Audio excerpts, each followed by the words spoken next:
So guys हामी चाहिँ अब यहाँ सालिमेद भन्ने ठाउँमा आइसकेका छौँ। यहाँ चाहिँ एकदम ऐतिहासिक धार्मिक ठाउँ स्थल रहेको छ। यो सालिमेद चाहिँ यो गुल्मी जिल्लामा रहेको छ। देख्नुहुनेछ भ्यूहरू पनि एकदम राम्रो छ। यहाँ चाहिँ एउटा के मान्यता छ भने यहाँ करिब यस्तै 40-50 वर्षदेखि अगाडिदेखि यहाँ आएर बाबाजी एउटा तपस्या बस्नुभयो भन्ने हामीले सुनिरहेका छौँ। मैं क्या करूं फिर, जॉब छोड़ दूं?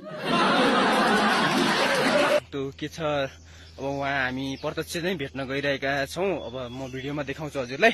आउनुहोस् हामी बाबासिम भेट्न जाऊँ। अब यस्तै हो, हामी चाहिँ बाबा भएको ठाउँमा आइसकेका छौँ र अब के हुन्छ यसो सकेसम्म बाबा ध्यानबाट जाग्नुभयो भने हामी चाहिँ कुरा गर्ने प्रयास गर्छौँ। नभए हेरौँ यत्तिकै भयो भने हजुरहरूलाई जसरी भयो भने म देखाउँछु। उहाँ हुनुहुन्छ बाबा।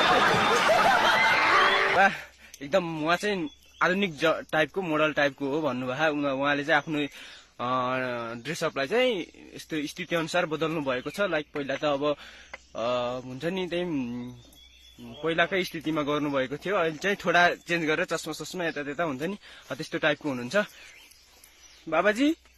हरामी हो बेटा। हेलो बाबाजी जागिसक्नु भएको छ। अनि बाबाजी नाम के हो नि हजुरको? नाम ब्रह्मचारी आचार्य।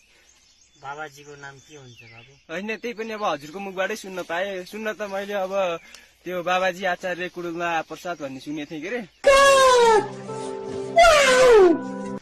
अनि तपाईँले चाहिँ एकदम केही नखाइकिन